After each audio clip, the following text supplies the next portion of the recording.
Hello friends, हमारे YouTube channel ई history में आपका फिर से स्वागत है। अगर आपने अभी भी हमारे चैनल को सब्सक्राइब नहीं किया है तो हम आशा करते हैं कि आप इसे सब्सक्राइब करेंगे, कमेंट करेंगे, लाइक और शेयर करेंगे। मैं हूं आपका होस्ट संदीप के कनिष्क, एक नए टॉपिक के साथ जो जुड़ा है द्वितीय विश्व युद्ध से।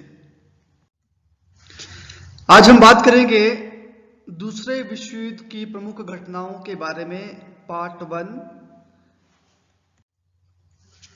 लेकिन पहले हम बात करते हैं दूसरे विश्व युद्ध से पहले की कुछ घटनाओं पर, जिनकी वजह से यह शुरू हुआ था या जिन ये कड़ियों का काम करते हैं कि वो कौन कौन सी घटनाएं थी।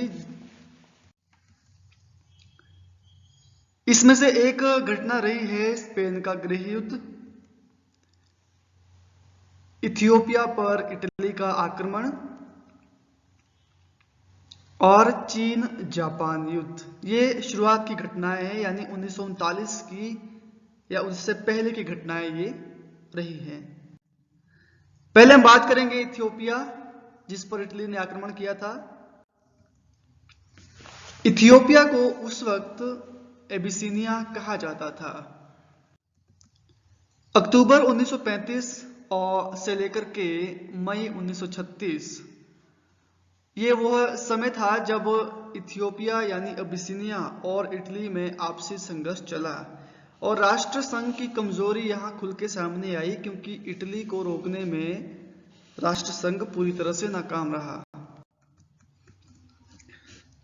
और दोनों ही देश यानी इटली और इथियोपिया दोनों ही राष्ट्र संघ के सदस्य थे और इटली ने लीग के अनुच्छेद 10 का उल्लंघन किया था इथियोपिया पर आक्रमण करके। और इस आक्रमण का समर्थन जो इटली ने इथियोपिया पर किया वह जर्मनी ने भी किया, और इसी वजह से जर्मनी और इटली एक दूसरे के मित्र बनते हैं। इसके बाद 1939 से पहले जो एक और घटना हुई थी वह थी स्पेन का गृह युद्ध 1936 से 1939। यहां पर जनरल फ्रांसिस्को फ्रैंको के द्वारा सरकार के विरुद्ध विद्रोह किया गया। इसमें हिटलर और मुसोलिनी यानी इटली और जर्मनी ने इसका साथ दिया। जनरल फ्रांसिस्को फ्रैंको को राष्ट्रवादी विद्रोहियों का सैन्य समर्थन प्राप्त हुआ। सोवियत संघ ने मौजूदा स्पेनिश गणराज्य सरकार का समर्थन किया, यानी वह सरकार जो लोगों के द्वारा चुनी गई थी। करीब 30,000 से अधिक विदेशी स्वयंसेवक, जिन्हें अंतर्राष्ट्रीय ब्रिगेड कहा गया, जिसमें भारत से भी कुछ सैनिक गए थे, उन्होंने भी गणराज्य सरकार का समर्थन किया या उसकी सहायता की।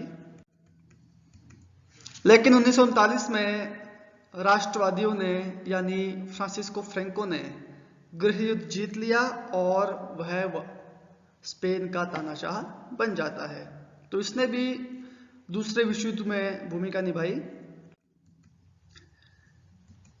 इसके बाद एक और घटना आती है जिसे चाइना वार कहा गया। जापान और चीन के बीच संघर्ष लगातार बढ़ रहा था। तो चीन उस वक्त जापान के कंट्रोल में आ रहा था। धीरे धीरे जापान ने चीन के कई सारे क्षेत्रों को जीत लिया था और उसमें सबसे प्रमुख क्षेत्र था मंचूरिया। और जापान की पहले से ही इस पर नजर थी और पूरी तरह से अपने अधीन करने के लिए जापान ने अब सीधा आक्रमण का नीति या आक्रमण की नीति अपनाई। उसने जुलाई 1937 में मार्को पोलो ब्रिज हादसा जो हुआ, जिसमें कुछ जापानी वर्कर और सैनिक मारे गए, उसका इल्जाम चीन के सैनिकों पर लगाया और धीरे धीरे जो है आक्रमण करने शुरू कर दिए। 1937 में चीन साम्राज्य की जो राजधानी थी बीजिंग या पिकिंग, उस वक्त उसे कहते थे, उस पर जापान ने आक्रमण कर दिया और अपने कब्जे में ले लिया। सितंबर 1937 शंघाई को जीत लिया गया। दिसंबर 1937 जो दूसरी राजधानी बनी नानकिंग, उसे भी जीत लिया जाता है। मई 1938 में चीनी शहर जुझाऊ पर जापान ने कब्जा कर लिया।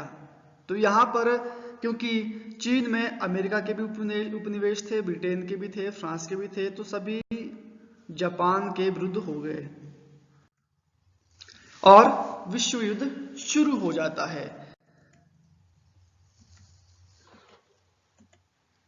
इस विश्व युद्ध की शुरुआत की जर्मनी ने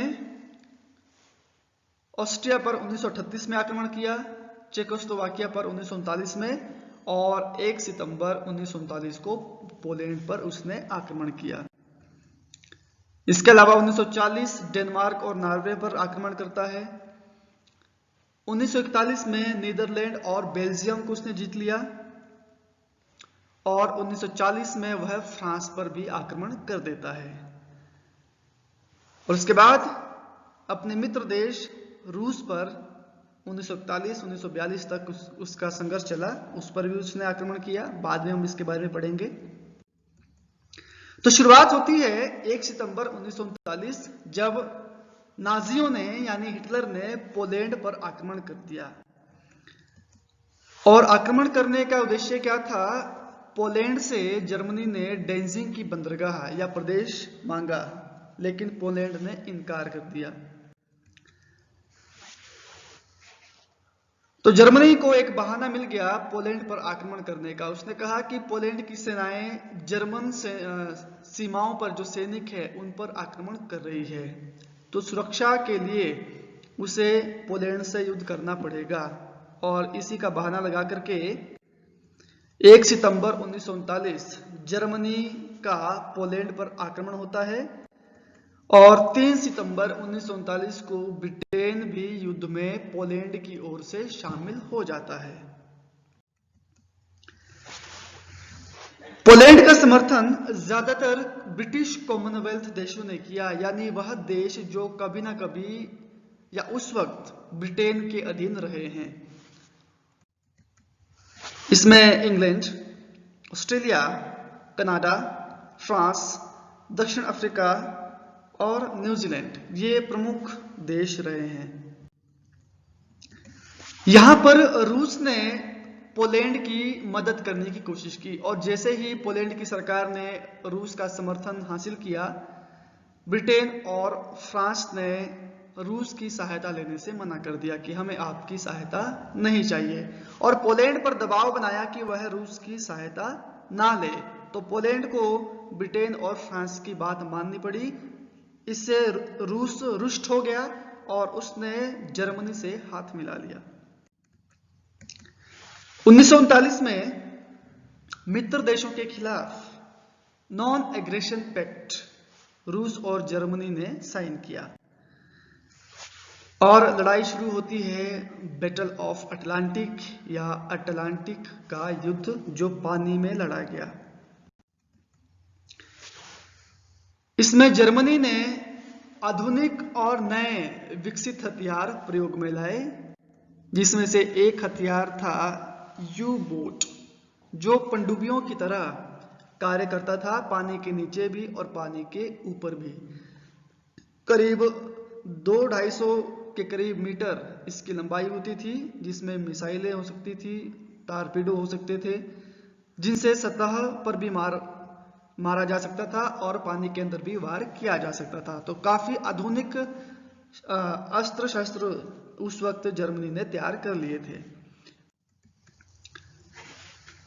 अब रूस जर्मनी से मिल चुका था, तो रूस ने भी पोलैंड से बदला लेने के लिए पूर्व की ओर से उस पर हमला कर लिया।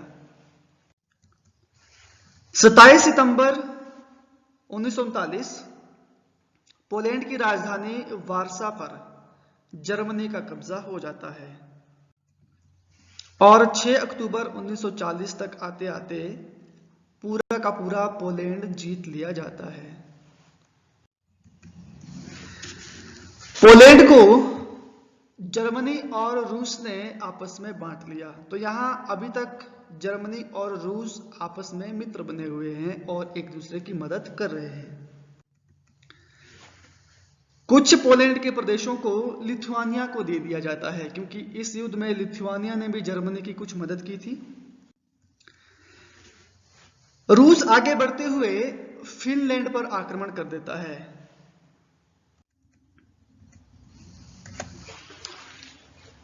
फिनलैंड जो है वह बाल्टिक देशों के समूह का एक देश था। बाल्टिक देशों में लातविया, एस्टोनिया, लिथुआनिया और फिनलैंड आते हैं। आक्रमण करने का उद्देश्य क्या था? रूस ने जब पोलैंड पर आक्रमण किया था तो अपनी सेनाओं को रुकने के लिए उसने फिनलैंड से स्टेशनों की मांग की थी, लेकिन फिनलैंड ने देने से मना कर दिया।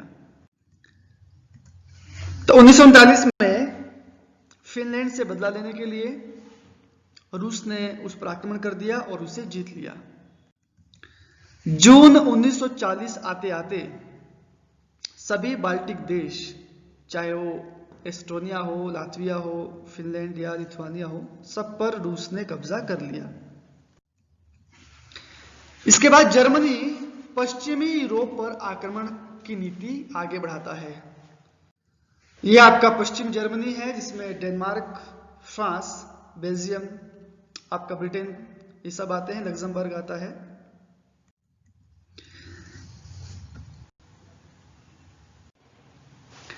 उन्नीस 1940 के आरंभ में जर्मनी ने सबसे पहले सबसे कमजोर देश डेनमार्क पर कब्जा कर लिया। 2 महीने बाद नॉर्वे को भी जीत लिया गया। 1940 में इसी बीच इंग्लैंड में राजनीतिक परिवर्तन होते हैं, चुनाव करवाए जाते हैं और नई सरकार का गठन होता है। इस नई सरकार का प्रधानमंत्री बना विंस्टन चर्चिल। 10 मई 1940 अब जर्मनी ने आगे बढ़ते हुए लग्जमबर्ग, बेल्जियम और नीदरलैंड पर भी आक्रमण कर दिया और उन्हें अपने कब्जे में ले लेता है। इसके बाद बचता है ब्रिटेन। अब ब्रिटेन के साथ युद्ध शुरू हो जाता है। इस युद्ध को नाम दिया गया द ब्लिट्जक्रीग, यानी लाइटनिंग वार, अर्थात टैंक्स और हवाई जहाजों से बम बरसा करके शत्रु सेनाओं को खत्म करना।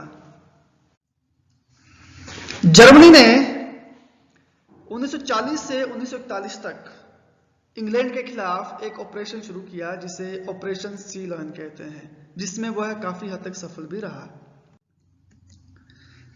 19 जुलाई जर्मनी ने ब्रिटेन के खिलाफ युद्ध की घोषणा कर दी और 17 सितंबर को एकदम से युद्ध शुरू हो जाता है।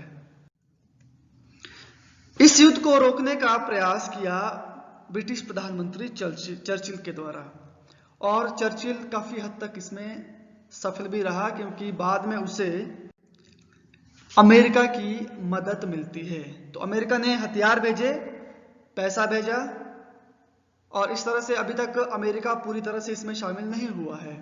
अभी वह सिर्फ आर्थिक और सामरिक मदद ब्रिटेन को दे रहा है। ब्रिटेन के साथ अभी युद्ध चल रहा है। साथ में एक और मोर्चा खोला जाता है जर्मनी के द्वारा, जो मोर्चा खोला गया फ्रांस के विरुद्ध। 10 से 14 जून 1941 एक युद्ध होता है जिसे पेरिस युद्ध कहा गया। पेरिस फ्रांस की राजधानी है। पेरिस को आसानी से जीत लिया जाता है, क्योंकि फ्रांस की सैनिक शक्ति उतनी अच्छी नहीं थी कि जर्मनी को रोक सके। इसी वक्त एक घटना होती है जिसने द्वितीय विश्व युद्ध को पूरी तरह से बदल के रख दिया। वह थी जापान का पर्ल हार्बर पर आक्रमण। पर्ल हार्बर एक द्वीप था जो कि अमेरिका एक नौसैनिक अड्डे के रूप में इस्तेमाल करता था। यहाँ पर काफी सारे लड़ाकू विमान या युद्धपोत अमेरिका के रखे हुए थे। ये आपका पर्ल हार्बर है। 7 दिसंबर 1941 ये वह दिन है जब पर्ल हार्बर पर जापानी लड़ाकू विमानों ने बम गिरा करके उसे नष्ट कर दिया था। आप स्क्रीन पर देख सकते हैं किस तरह की बमबारी जापान के लड़ाकू विमानों ने पर्ल हार्बर पर की थी। करीब करीब पूरी तरह से यह नष्ट हो गया था, कई सैनिक इसमें मारे गए।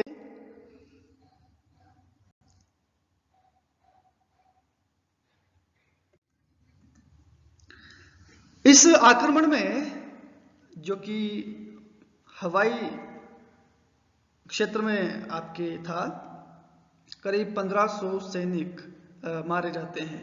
तो अमेरिका के जो लोग हैं वह भड़क जाते हैं। अब वह अपनी सरकार से डिमांड करते हैं कि आप जापान के खिलाफ युद्ध कीजिए। जापान की सरकार को अमेरिका की सरकार को झुकना पड़ता है, और अब अमेरिका युद्ध में शामिल होता है, और यह बहुत बड़ा परिवर्तन आया इस युद्ध में। अमेरिका ने जापान के खिलाफ एक अभियान शुरू किया जिसे द डू-लिटल रेड कहा जाता है। 17 अप्रैल 1942 इस दिन जापान के खिलाफ अभियान की घोषणा की जाती है। इस अभियान का मुख्य था या प्रमुख सेनापति था जॉनी डू-लिटल। इसी के नाम पर यह अभियान या इस अभियान का नाम रखा गया। यहां आप देख सकते हैं जापान को 3 ओर से घेरा गया, और वही नीति अपनाई गई जो जापान दूसरे देशों के खिलाफ अपना रहा था, यानी लड़ाकू विमानों से बम गिरा करके जापान के प्रमुख शहरों को तहस नहस करना, जिसमें Tokyo, Yokohama, Yokosuka, Nagoya, Kyoto, Osaka, Kobe, इस हिरोशिमा, ये सभी आपके प्रमुख केंद्र रहे हैं। इस आक्रमण में अमेरिका ने जापानी लड़ाकू विमानों का सामना करने के लिए नए लड़ाकू विमान तैयार किए, जिन्हें B-25 बॉम्बर कहा गया। तो बड़ी संख्या में जापानी शहरों पर हमले किए गए, बहुत सा नुकसान जापान को उठाना पड़ा, लेकिन जापान ने यहां हार नहीं मानी।